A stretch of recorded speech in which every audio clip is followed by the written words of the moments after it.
আসসালামু আলাইকুম everyone, welcome to my new video. আর আজকের ভিডিওতে আমি কোনো ব্রেকডাউন ভিডিও দেখাচ্ছি না। তবে আজকের ভিডিওটা হবে অনেক বেশি ইম্পর্টেন্ট ফর বিগিনার। সো ফার্স্টে যে প্রবলেমটা সলভ করবো সেটা হচ্ছে কম্পোজিশন প্রবলেম। কম্পোজিশন প্রবলেমটা কি, আমি এখানে স্ক্রিনে চলে আসছি। আমি এখান থেকে একটা কম্পোজিশন নিলাম, নেওয়ার পরে মনে করেন আমি এখান থেকে একটা হোয়াইট সলিড নিলাম অ্যান্ড আমি এইটার উপরে কিছু একটা লিখে দেই। এখানে যে রাখার পরে আমি এখান থেকে একটা রাউন্ডই নিয়ে আমি এখান থেকে ফিল থেকে এটাকে হোয়াইট করে দিলাম। ওকে, এটা হচ্ছে আমার একটাই। এখন আমি চাচ্ছি যে এইটাকে প্রিকম করে দিব এবং এই টাইপের আরও অনেকগুলো অ্যানিমেশন আমি একসাথে ইউজ করব। সো নোটিফিকেশন, যখন আপনি নোটিফিকেশন অ্যানিমেশনগুলো করেন অ্যাপেলের, তখন কিন্তু এই টাইপের অ্যানিমেশন বা এই টাইপের একটাই করে ওটার মধ্যে কপি করে করে করে আমরা কাজ করি। এখন আমি এটাকে কম্পোজিশন করার পরে আমি যদি এইখান থেকে কন্ট্রোল ডি দিয়ে কপি করি, কপি করার পরে এইখানে আমি টেক্সট পরিবর্তন করলাম। এখন যদি আমি শুরুরটায় যাই, দেখেন আমার এই ২ টাই চেঞ্জ হয়ে গেছে। সো এটা কিন্তু অনেক বড় একটা ইস্যু। আর এটাকে কিন্তু আমরা খুব সহজেই চাইলে সলভ করে ফেলতে পারি। কিভাবে? আমি আন্ডু দিলাম, আন্ডু দেওয়ার পরে আমি জাস্ট একটা করলাম এখান থেকে, এই যে এটাই। আমি এইখান থেকে কপি না করে আমার দেখেন এই যে পিকম 1, এখানে পিকম 1 লেখা আছে, আমার এখানেও কিন্তু পিকম 1 লেখা আছে। সো আমি কন্ট্রোল ডি দিয়ে এখান থেকে কপি করব। সো আমার এটা 1, এটা হচ্ছে 2। এখন আমি যদি এটাকে ড্র্যাগ করে আনি, আনার পরে আমি যদি এটাকে এখানে আনার পরে এখান থেকে যদি কোনো কিছু চেঞ্জ করি, লাইক এখানে আমি আমার নামই লিখে দিই, সাদিকুর রহমান।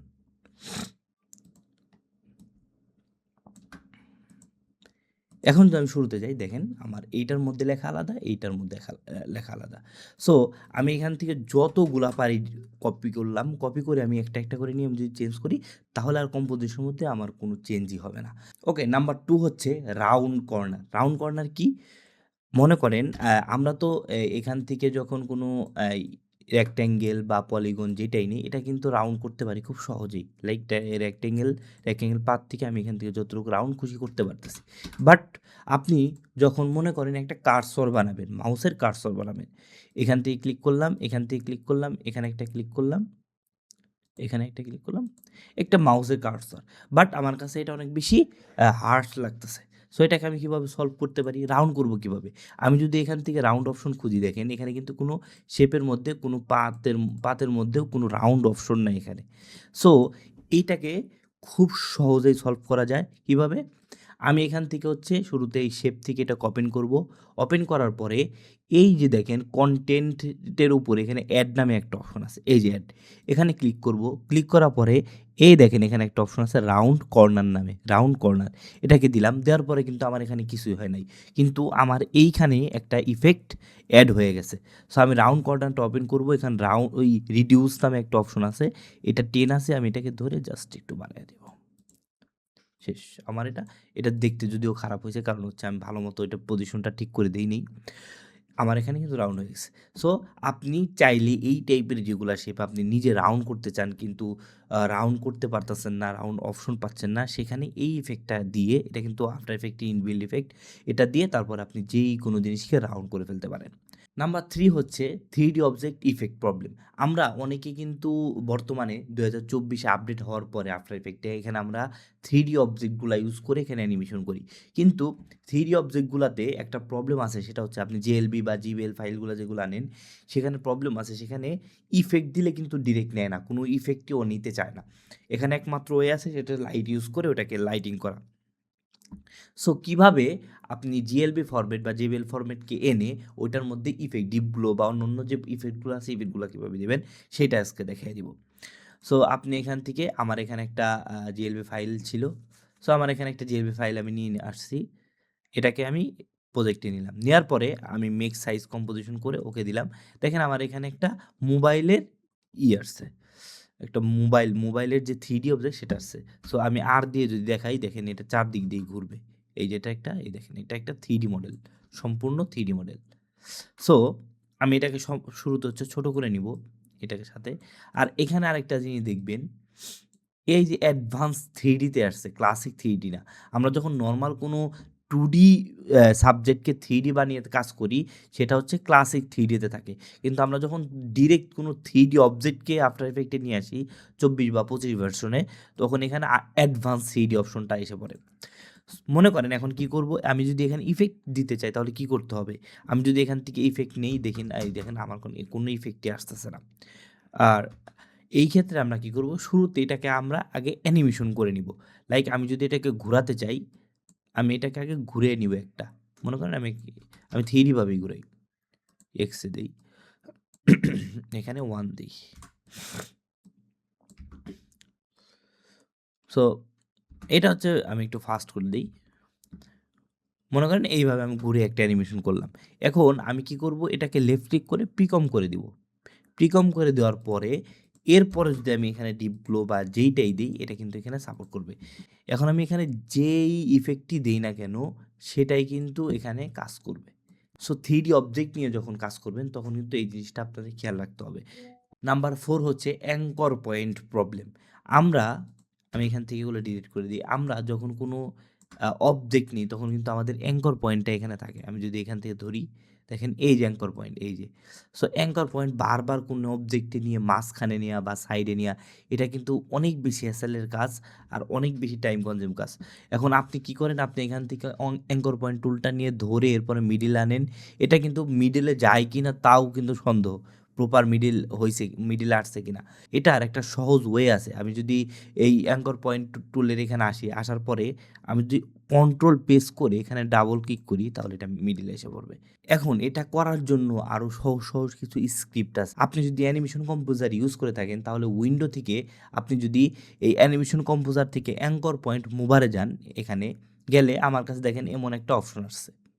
সো আপনার যেই কোনো শেপ হোক, যেটাই হোক, যেখানে এই অ্যাঙ্কর পয়েন্ট থাকুক, জাস্ট এটাকে ধরে আপনি অ্যাঙ্কর পয়েন্টটা যেই জায়গায় নিতে চান, লাইক আমি কর্নারে, বাম দিকের কর্নারে উপরে সাইড নিতে চাই, আমি ক্লিক করব, এটা এখানে এসে পড়বে। মাঝখানে নিতে চাই, এখানে এসে পড়বে। নিচে নিতে চাই, এখানে এসে পড়বে।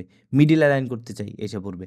সো আমার মতে এইভাবে ম্যানুয়াল না করে অ্যাঙ্কর পয়েন্ট টুল যদি আপনি এইটা ইউজ করেন, অ্যানিমেশন কম্পোজার, এটা একদম ফ্রি, টোটালি ফ্রি। এটা যদি ইউজ করেন তাহলে আমার মনে হয় না আপনার এই অ্যাঙ্কর পয়েন্ট নিয়ে আর প্রবলেম ফেস করতে হবে। আর তাছাড়াও আপনি যদি আমার আগের ভিডিওটা চেক দেন, তাহলে কিন্তু মোশন টুল নামে আমি একটাই দিছি, এখানে এই সেম জিনিসগুলো আছে। পাশাপাশি আরও অনেক কিছুই আছে যেগুলো আমি আগের ভিডিওতে কভার করছি, যেখানে এই স্ক্রিপ্টটা দিয়ে আপনি কী কী করতে পারবেন। আর এই স্ক্রিপ্টটা কিন্তু সম্পূর্ণ ফ্রিতে আমার আগের ভিডিওতে দেওয়া আছে। ওইখানে ডিসক্রিপশন বক্সে গিয়ে যদি ড্রাইভ লিঙ্কটা ওপেন করেন, তাহলে এই টাইপের অনেকগুলো স্ক্রিপ্ট পেয়ে যাবেন। আর নাম্বার 5 হচ্ছে স্মুথ অ্যানিমেশন। আমরা অনেকেই কিন্তু অ্যানিমেশন করি, কিন্তু আমাদের অ্যানিমেশনগুলো প্রিমিয়াম হয় না, স্মুথ হয় না। লাইক আমি যদি এখান থেকে একটা সলিড নিয়ে যাই, সলিড নেওয়ার পরে আমি এখান থেকে লাইক একটা নিলাম, একটা শেপ নিলাম, রেড কালার দিয়ে দিলাম, এমনি একটা রেড কালার দিয়ে দিলাম। এটাকে কন্ট্রোল ডি দিয়ে কপি করলাম, কপি করে এই পাশে আরেকটা দিলাম, এইখানে আরেকটা পাশে, সো এই পাশে আরেকটা দিলাম। সো আমার ৩টা দিলাম এখানে।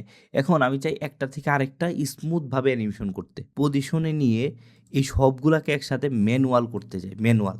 সো ম্যানুয়াল করতে গেলে এগুলা কিন্তু প্রপার স্মুথ যে অ্যানিমেশনের ভাইবটা, সেটা কিন্তু আসে না। এক্ষেত্রে আমাদের কি করতে হবে? এক্ষেত্রে আমরা এই সবগুলো অ্যানিমেশনকে নালের মাধ্যমে করব। এখন নাল কি জিনিস? নাল হচ্ছে ভাই আপনার পথ প্রদর্শক, এক কথায় শেষ। আপনি এমন একজন মানুষ যাকে আপনি চোখ বুজে বিশ্বাস করেন, সে ডানে গেলে ডানে যান, বামে গেলে বামে যান। সো আমরা হচ্ছে নালের মাধ্যমে এই সবগুলাকে এখান থেকে অ্যানিমেশন করতে পারি। সো আমি এখান থেকে একটা নাল নিয়ে নিলাম, এই যে নাল, এবং নাল নিয়ে আমি সবগুলাকে ধরে, এই দেখেন এখানে একটা তারের মতো অপশন আছে, এটাকে ধরে আমি নালের সাথে কানেক্ট করে দিলাম। এখন কি হবে? এখন যদি আমি পজিশন থেকে এই যে নাড়াই, দেখছেন সবগুলা একসাথে নাড়াচাড়া করতেছে। সো আমি এখানে এটাকে স্মুথ অ্যানিমেশন কীভাবে করবো, তাই না?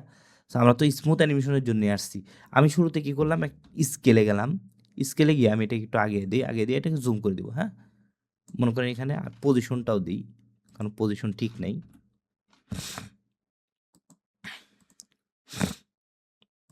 পজিশনে গিয়ে আমি এটাকে মিডিল অ্যালাইন করলাম। হ্যাঁ, আমি এখানে আনলাম, আনার পরে দেখেন আমার অ্যানিমেশনটা এইভাবে আসলো। হ্যাঁ, এইভাবে আসলো, এইভাবে আসলো। অথবা আমরা আরেকটা কাজ করি, এই সবগুলাকে ধরে আমি কিফ্রেম অ্যাসিস্ট্যান্ট থেকে এগুলাকে টাইম রিভার্স করে দিই। তাহলে হচ্ছে আমি এখান থেকে আগে এটাকে জুম করব। এবং জুম করার পরে আমি F9 দিয়ে কপি করে আমি এটাকে অ্যানিমেশনটাকে স্মুথ করে দিলাম। জুম করার পরে আমি একটা কাজ করব, এটাকে নাল দিয়ে কেটে দিব। এটাকে কেটে দিয়ে আমি নালে ক্লিক করে আরেকটা নাল নিলাম এখান থেকে। নালে নেওয়ার পরে আমি এই অ্যানিমেশনটা এই যে এইখান থেকে শুরু করব। আমি এখান থেকে পজিশনে গেলাম, যাওয়ার পরে আমি কি করব, আমি এটাকে ড্র্যাগ করে আমার এই পাশেরটাকে নিয়ে আসি। এইভাবে পাশেরটা নিয়ে আসি। আসার পরে আমি সবগুলাকে ধরলাম, F9 দিয়ে ইজ করলাম, করার পরে আমি এটাকে কার্ভটাকে স্মুথ করে দিলাম। এখন যদি আমি দেখি অ্যানিমেশনটা এমন হইছে। দেখছেন? এটা এমন হইলো। এরপরে কি আবার কপি করলাম, কপি করার পরে আমি এখান থেকে পজিশনে যাব। আমি লাস্টে আসবো, আসার পরে ধরে জাস্ট আমি এই সাইডেরটা নিয়ে আসলাম। এটা আমি জাস্ট দেখানোর জন্য দেখাচ্ছি। দেখেন আমি কিন্তু পার্সোনালি এগুলাতে কোনো টাচও করি নাই। জাস্ট এগুলার সাথে এগুলা প্যারেন্ট করছি। আর যা কাজ করতেছি এই নাল দিয়ে কাজ করতেছি, নালের সাথে প্যারেন্ট করে। এখন যদি আমি অ্যানিমেশনটা প্লে করি তাহলে দেখবেন এই অ্যানিমেশনটা দেখতে কতটা স্মুথ হইছে। আমি প্লে করি। দেখছেন? সো অ্যানিমেশন কি মনে হচ্ছে যে একটার সাথে একটা অল টাইম কানেক্টেড। সো আপনাদের যাদের অ্যানিমেশন স্মুথ হয় না তারা এই জিনিসটা ট্রাই করতে পারেন। ইনশাআল্লাহ আপনাদের অ্যানিমেশন অনেক বেশি স্মুথ হয়ে যাবে। ভিডিওটি যদি ভালো লাগে তাহলে অবশ্যই লাইক দিবেন এবং চ্যানেল সাবস্ক্রাইব করবেন। পাশাপাশি থ্যাংক ইউ কিন্তু আমাকে দিবেন অবশ্যই। আর থ্যাংক ইউ না দিলে কিন্তু ভাই ফ্রিতে আর শিখাবো না। আর আরেকটা কথা মনে রাখবেন, আমার সামনে কিন্তু বাংলায়, সম্পূর্ণ বাংলায় স্যাস অ্যানিমেশনের ব্রেকডাউন আসতেছে। সো দেখা হচ্ছে নেক্সট ভিডিওতে।